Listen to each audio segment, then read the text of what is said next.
What's going on, guys? It's Friday. We've got the first episode of my newest podcast, 1 Million One, here. I'm really excited to be bringing this to you guys every week, twice a week. The normal times will be Tuesday and Thursday. I'm going to try and get these out at 10 a.m. Tuesdays and Thursdays. But today I thought I'd get it out on a Friday, just get it to you guys for the weekend, get the first episode out of the way. We got a lot of stuff to talk about today, but first off, the name. I feel like we can go into the 1 million one name. So 1 million one, I don't want to say I stole it, but I kind of stole it. So basically, I got the idea for 1 million one from this band I listened to in one of their songs. They talk about the term 1 million and one, how people always want more, no matter how much they have, even if they have a million of something, if they love it that much, if it's something they're competitive about, they enjoy, they're always going to want one more. It's why, collectors, when you get something in the mail, you don't stop there. You enjoy the card or the piece that you get for your collection, but it never stops there. You always want more, and that's kind of where a million one comes from. Even if you have, a million Greninja EX alt arts, maybe you'll want one more. I guess that's a bad example, but basically 1 million one is basically how I've collected in my days. It's how I know a lot of people collect, whether they know it or not. And although there is some good connotations to it, there's also bad connotations to it, and we'll kind of get into that and kind of my thoughts on collecting and some habits that I see in people. The main thing about collecting is you need to have fun. This is a lot of people's livelihoods. Something so shrouded, I feel like, from a lot of society, but now gaining so much traction as card collecting. I kind of knew it was going to catch on more than what people knew at the time, especially with sports, especially with Pokemon. With sports, it really felt like 2018 to 2020. We were kind of getting to a height there with sports and entertainment where it just didn't make a whole lot of sense to me that all these people that gamble on sports, love sports, have their favorite teams, they don't have that connection to card collecting or let alone memorabilia collecting.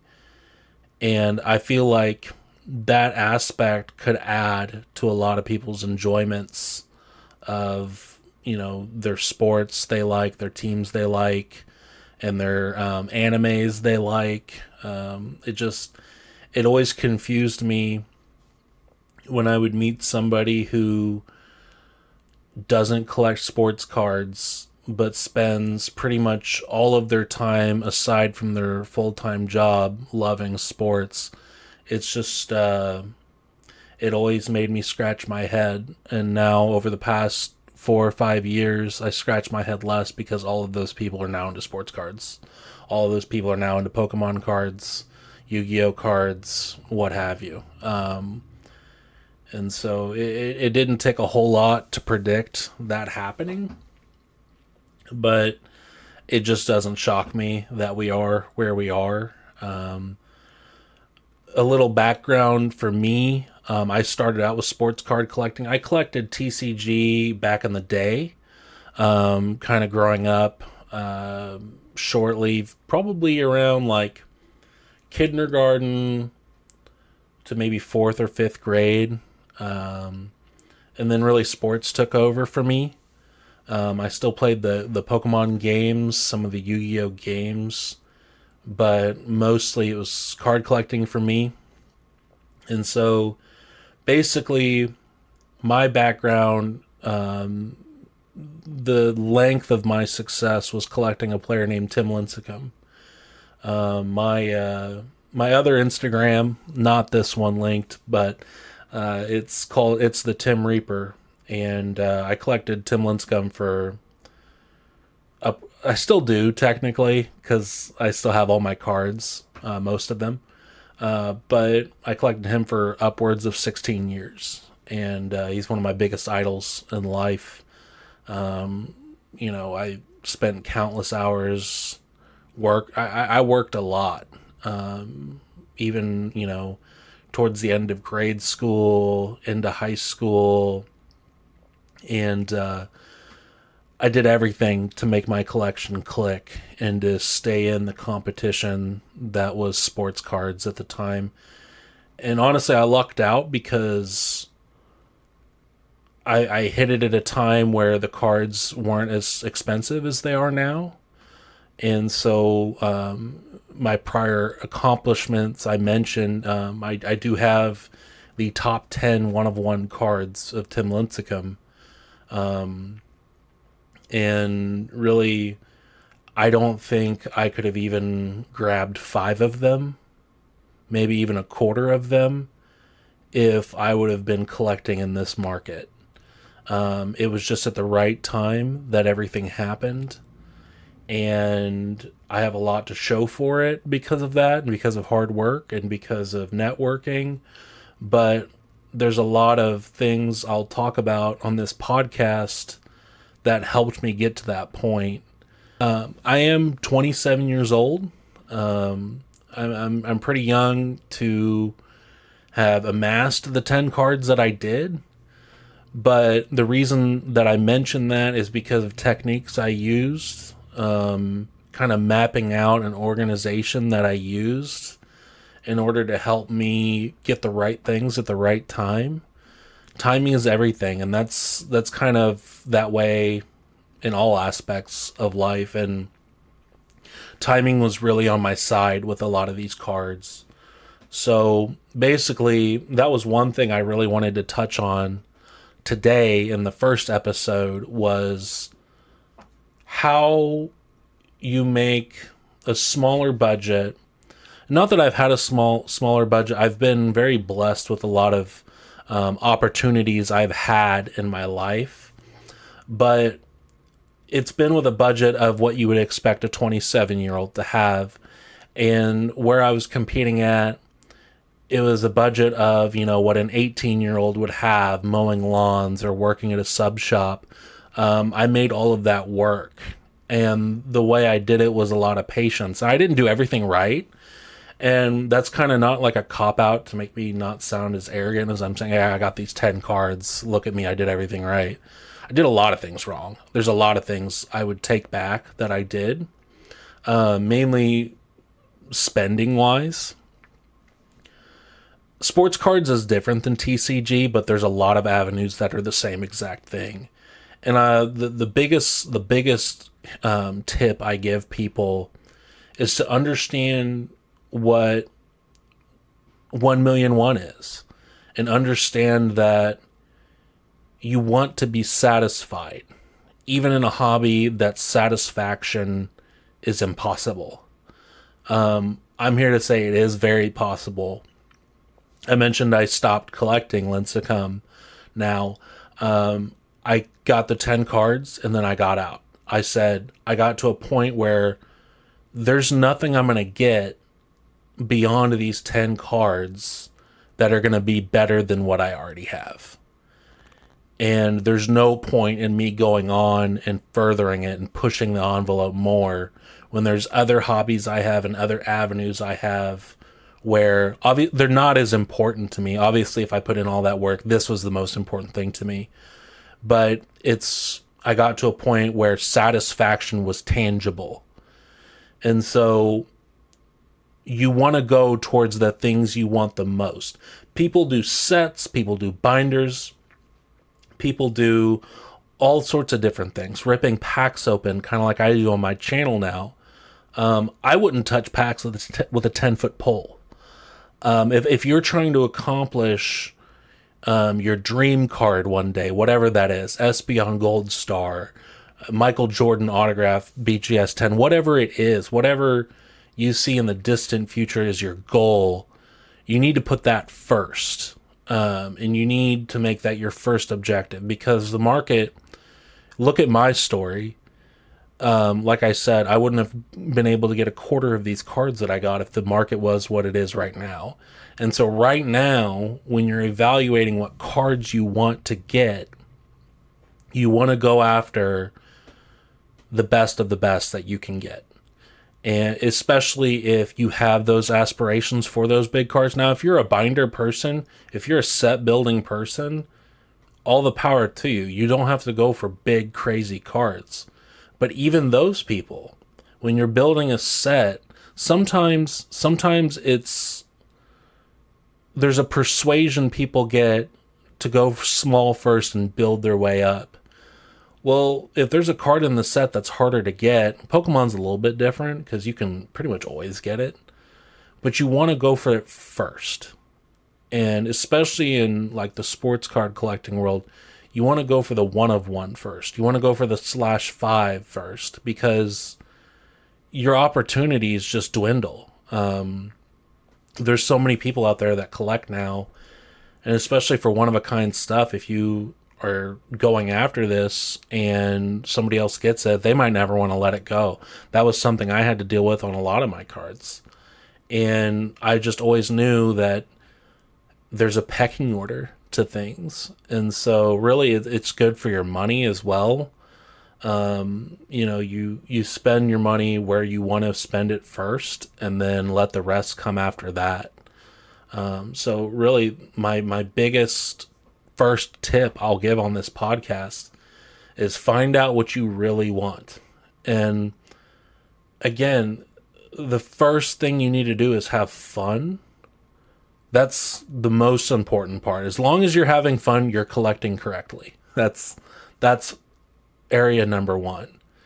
But if you're a competitive person like I am, and you have such a passion like I do, and you don't want to lose certain cards, and you don't want to ruin your opportunities at certain cards, you got to go for those first.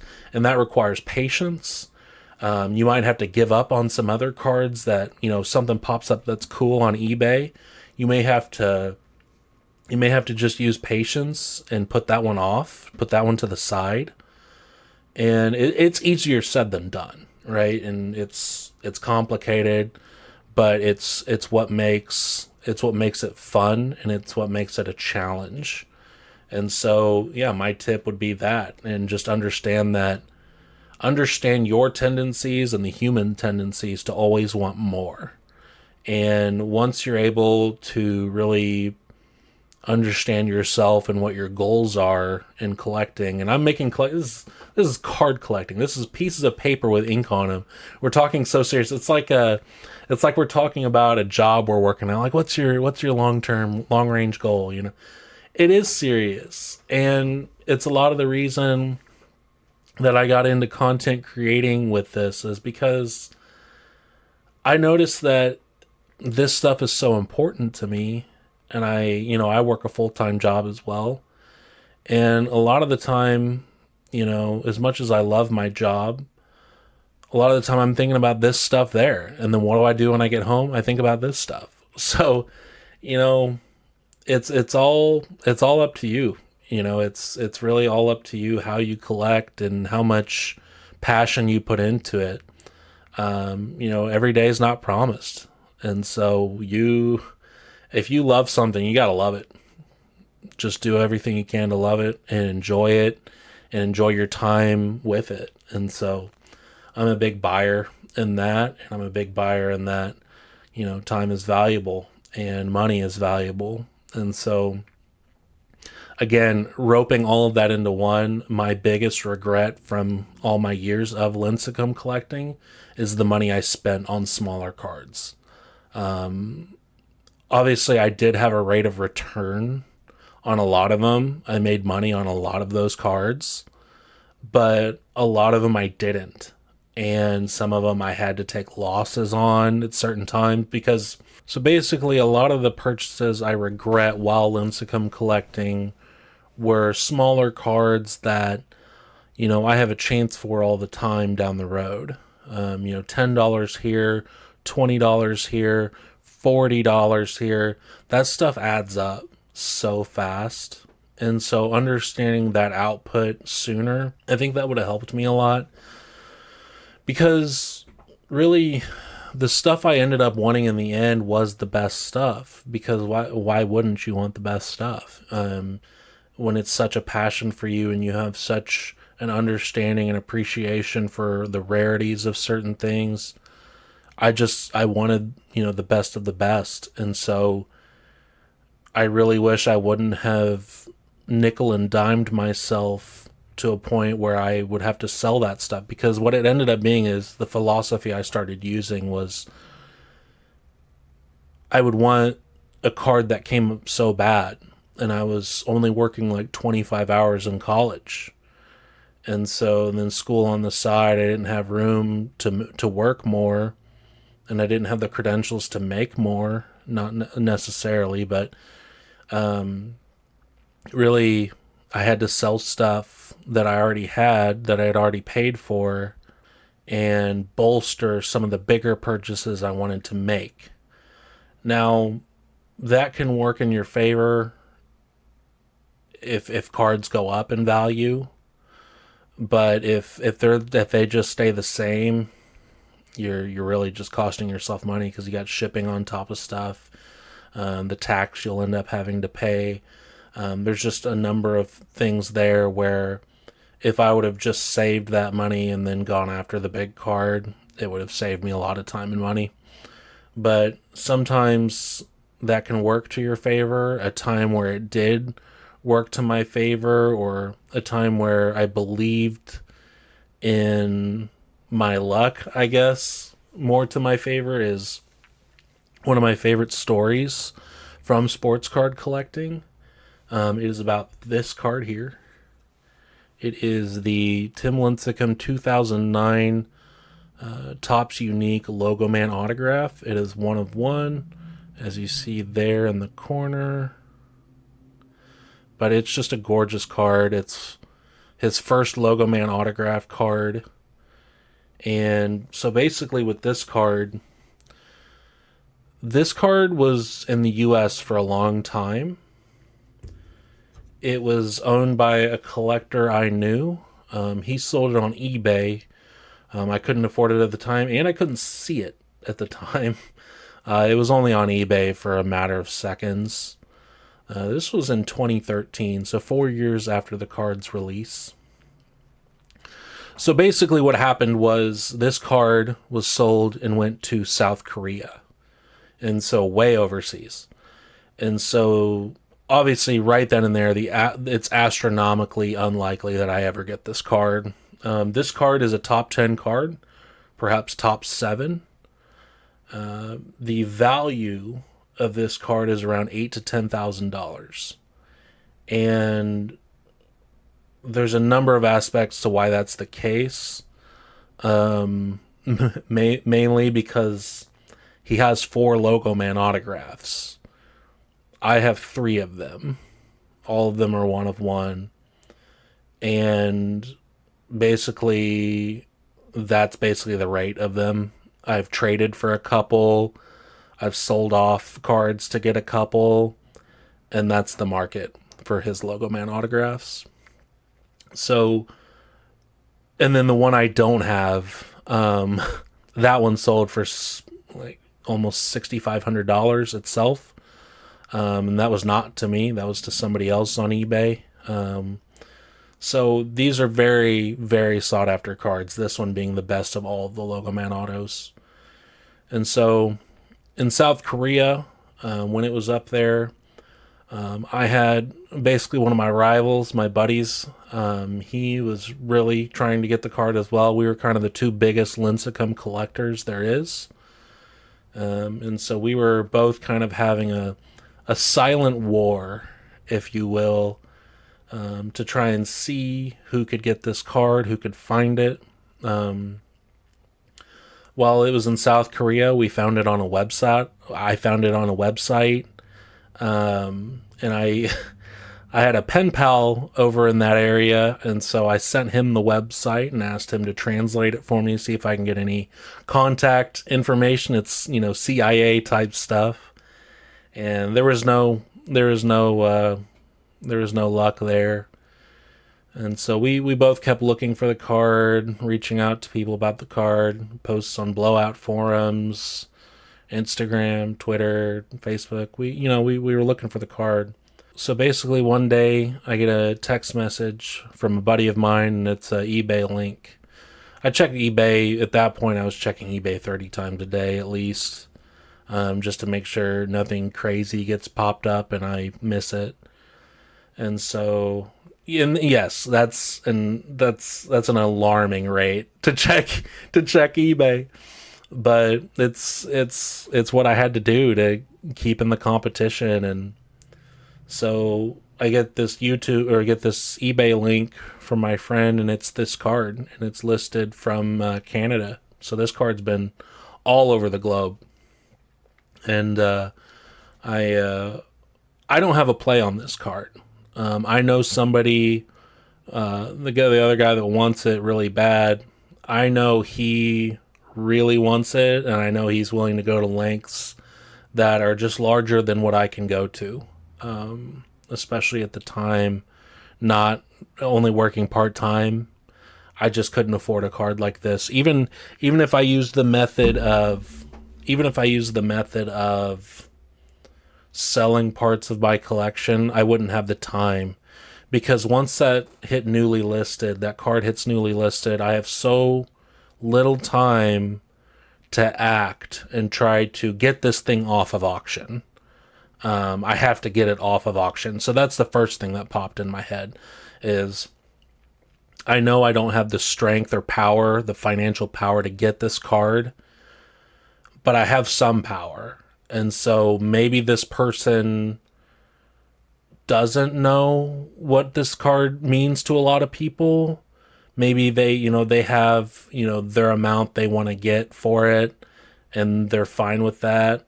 And turns out that was true. So what the play I made was, again, first thought, I got to get this thing off auction, see if I can make it to where no one else will see it. Because even if I get it off auction and I pay for it, there's a chance that either, a rival of mine could see it on sold listings and then go message the seller and up the offer, or a number of different things.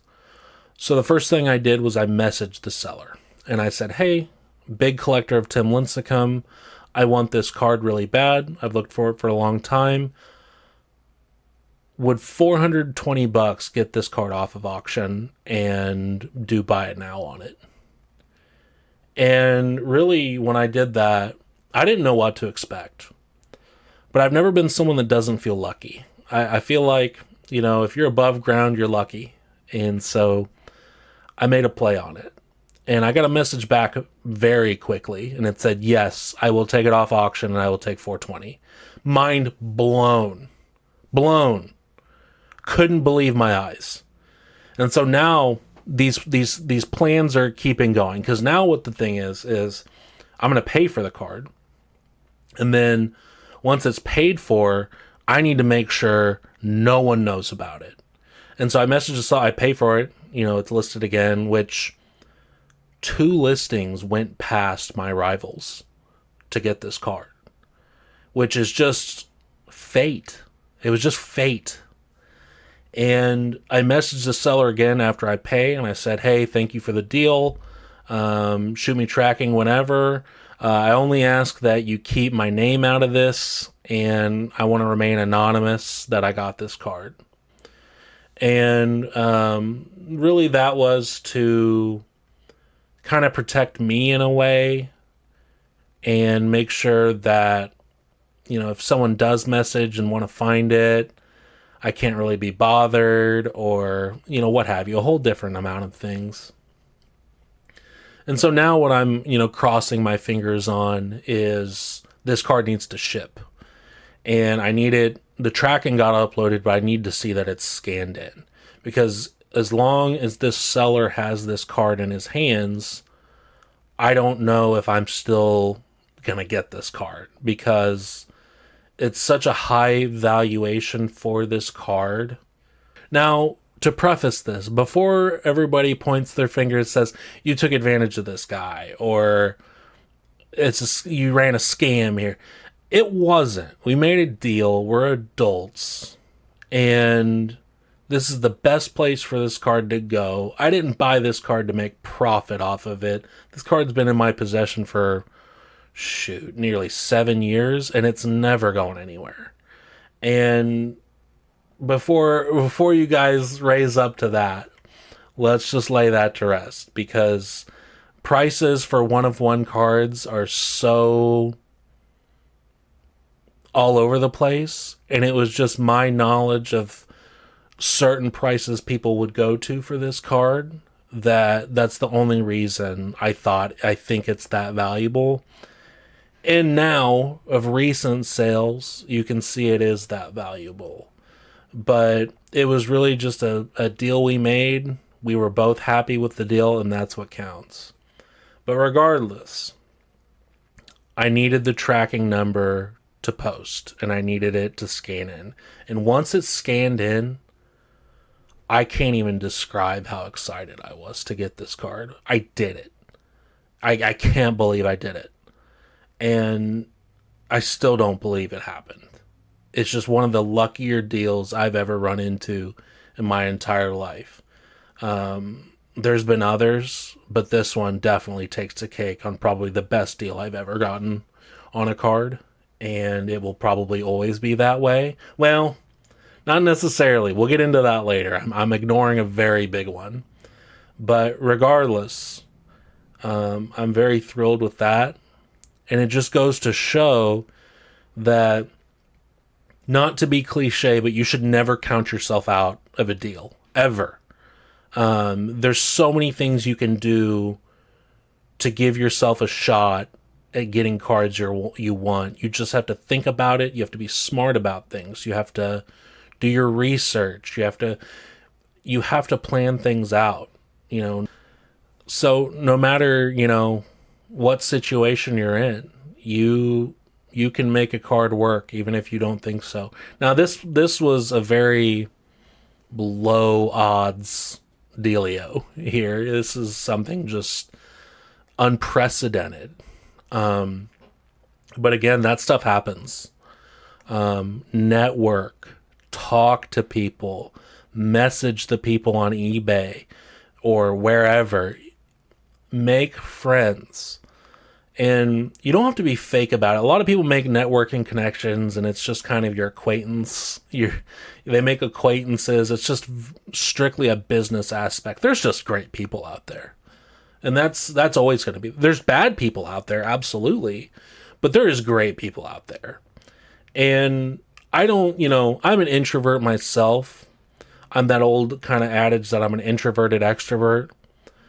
But my ability to make connections with people, I really don't think it's a skill. I think if anything, it's definitely something people can work on, and just being personable with people, it's just always a win.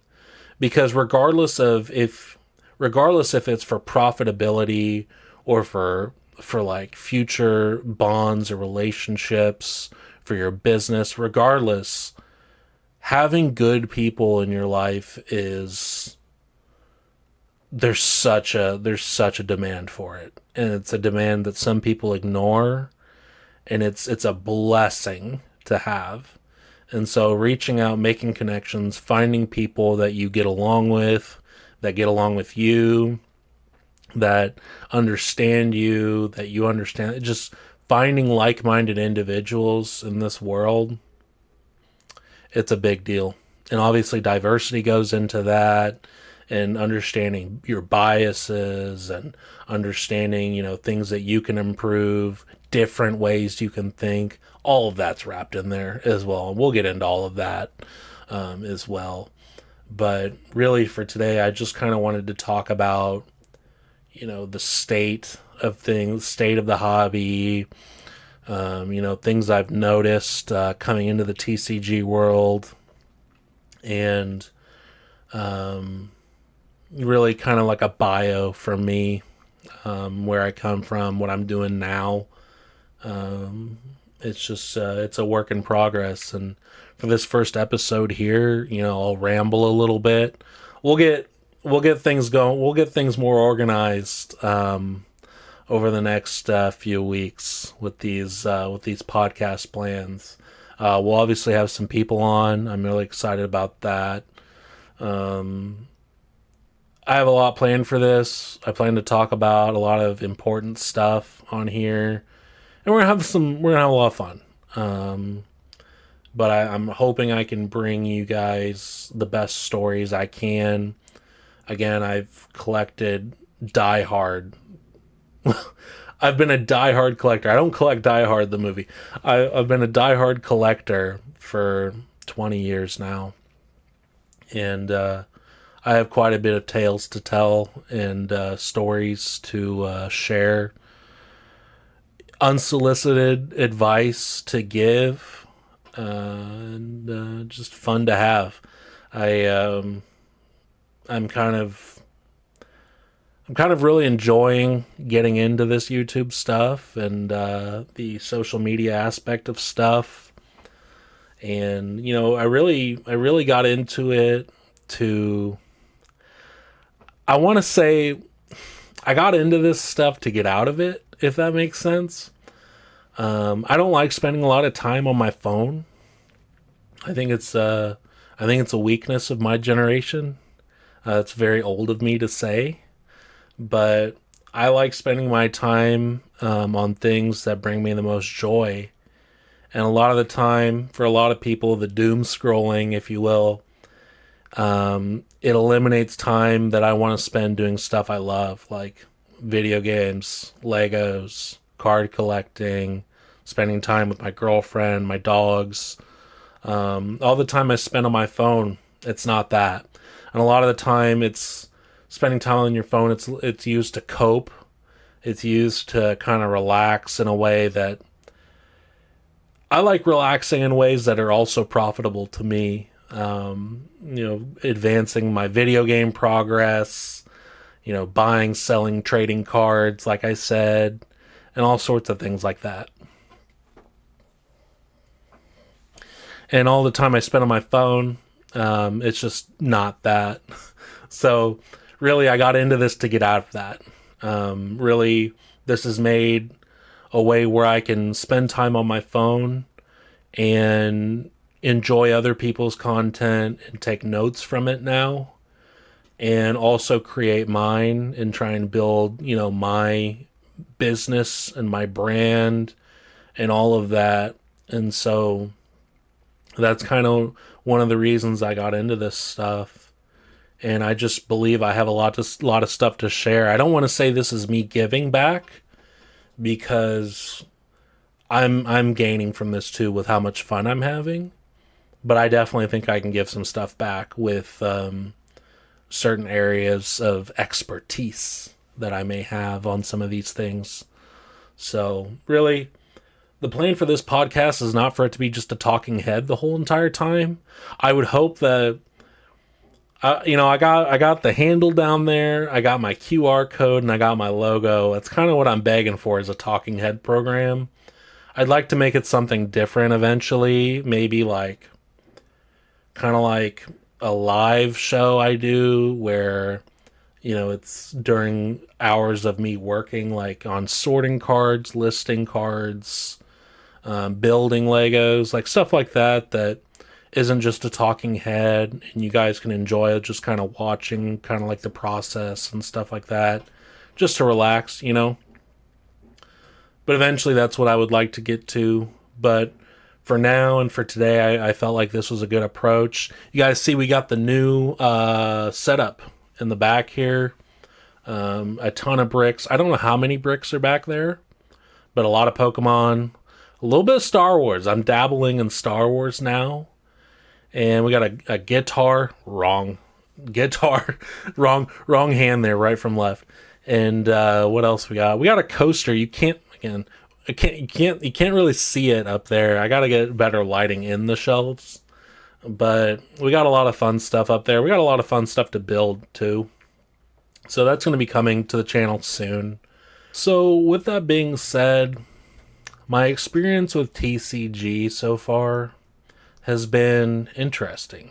And interesting in mostly good ways. I want to pick on Facebook a little bit because a good avenue to go down for selling singles is Facebook Marketplace or Facebook groups. And I want to give a little tip that I thought of the other day. So, when you're posting a card on Facebook and you do your thing, you get you coin it, you get your name and stuff, the name and date written just to prove you have it, and you get it posted on Facebook with your price. You get it posted on Facebook. You get it posted on Facebook with like your price, shipping method, payment method, all that's good to go. Don't get me wrong, there are people that go on there and list, $100 card for $1,000. I get that. And then you get what I call the price police that come after them. They get their cuffs out, they get in the comments section, and they're ready to roll. And what's really funny to me is that happens on even appropriately priced things. It's hilarious to see this happen. And it happened to myself. I listed a Greninja EX alt art. It's the one. I picked up 2 packs from Target and just really lucked out and pulled this Greninja. And so I ended up selling it. I wanted to sell it on Facebook. Obviously, you save fees there, and you can make a good deal with somebody there. And so I posted it on this group I'm in. And the rate I post... So TCG Player is different. TCG Player, you have your price, and they have a market system on there. And TCG Player is really for players. It is for collectors too, but what I've noticed so far is that it's mainly for players. And so not a lot of people have good pictures up on TCG Player. If you're wanting like a good condition card to grade, you can't really rely on TCG Player. Maybe. I don't know a whole lot about it. I want to preface that. I haven't really shopped a whole lot on TCG Player, but maybe it's the user friendliness of it that I don't like. Is when I've searched cards, it's kind of hard to find good stuff. Or good pictures, at least, from what I've seen. But on eBay, it's different. You get pictures, you get buyer protection, you get all this stuff. And a lot of people go to eBay. And so the eBay price sometimes is a lot higher than TCG Player because eBay is the king of cards. Even if TCG Player is awesome, eBay is the king of cards. And so people go there first. And so, anyway, long story short, I saw that on TCG Player, the market price for the Greninja was around $265. But then I go to eBay, and there's sold listings, 3 or 4 sold for $310. And so I go to this Facebook group, and TCG Player is biblical for some, it's gospel for some people. And not that there's anything wrong with that. But I go on this Facebook group, I post it for 310 OBO. It's right at the last comp. It's what I want. It keeps going up. I don't need to sell it for anything less than I want to get. I'm just floating it out there. If somebody likes the price, they'll go for it. And so I get a number of comments that are just hounding me for the price I put it at. And it's insane. It's wild the amount of people that take it upon themselves to price police and make sure. I don't even know if they're doing it to really save somebody, right? Normally you would think they're trying to comment so nobody gets, ripped off. But I respond to all of these people with 3 screenshots of eBay sold listings, and I'm like, I'm sorry, officer. Here's here is my proof of insurance. Like, here is the sold listings that I've modeled this price after. And it's just like,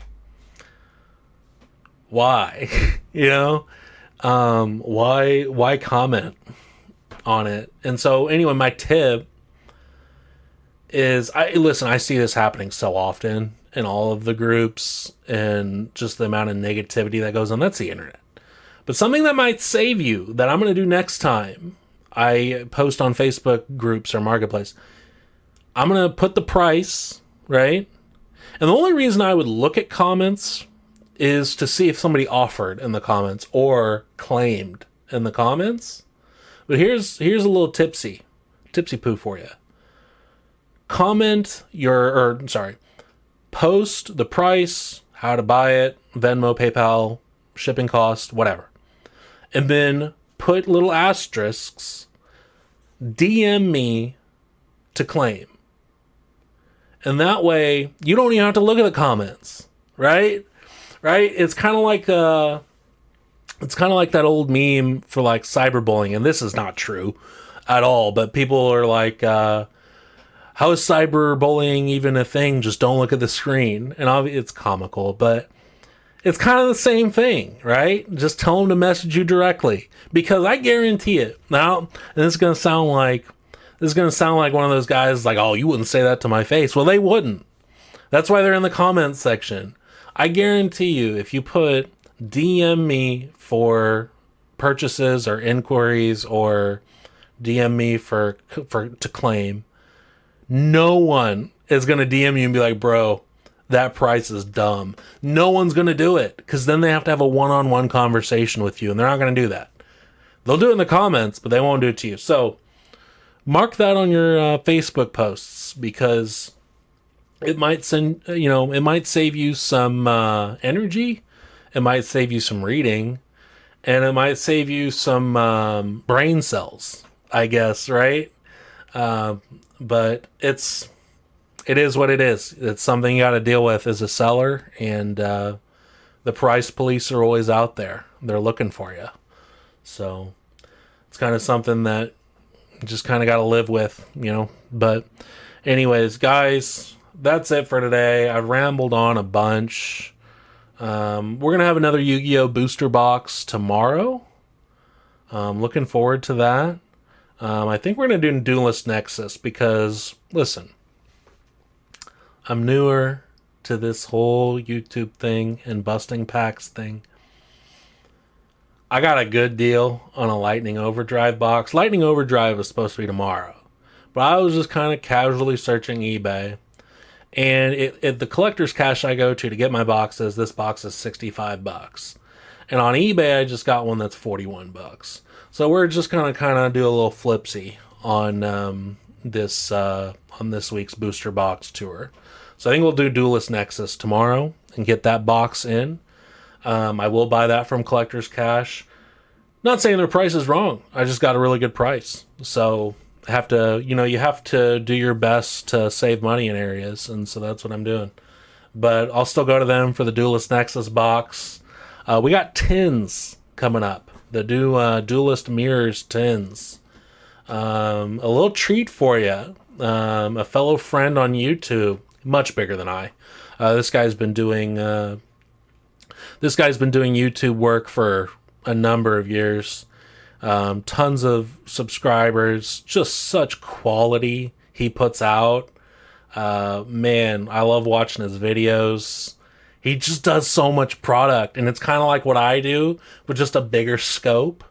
It's just so fun to watch. And anyways, Sunday, him and I are going to be opening some Duelist Mirror tins. Now here's the dealio. I'm going to spoil it. I feel like he's fine with me spoiling it. We're going to do 2 Duelist Mirrors tins each. And we've got a deal going where whoever pulls the best card, the most valuable card, their subscribers get all the cards. So my tins would go to him if he pulls the best card. His tins would go to me for you guys if I pull the best card. So I hope I can win for you guys, but I'll be picking up those tins tomorrow from Collector's Cash. They got them for $15. I was pretty surprised. This product just came out, so they got them for $15. It's usually 20, and so they're just the homies over there. So I'm gonna go get those tins tomorrow, and I hope those tins end up going to you guys. In the chance they don't, hey, I'm trying. We're trying for you guys. So, anyways, lots of fun things coming this weekend. I'm glad to get this first podcast out finally. And I'm really hoping you guys enjoy it and enjoy what's to come. So, anyway, guys. 1,000,001 first episode is done.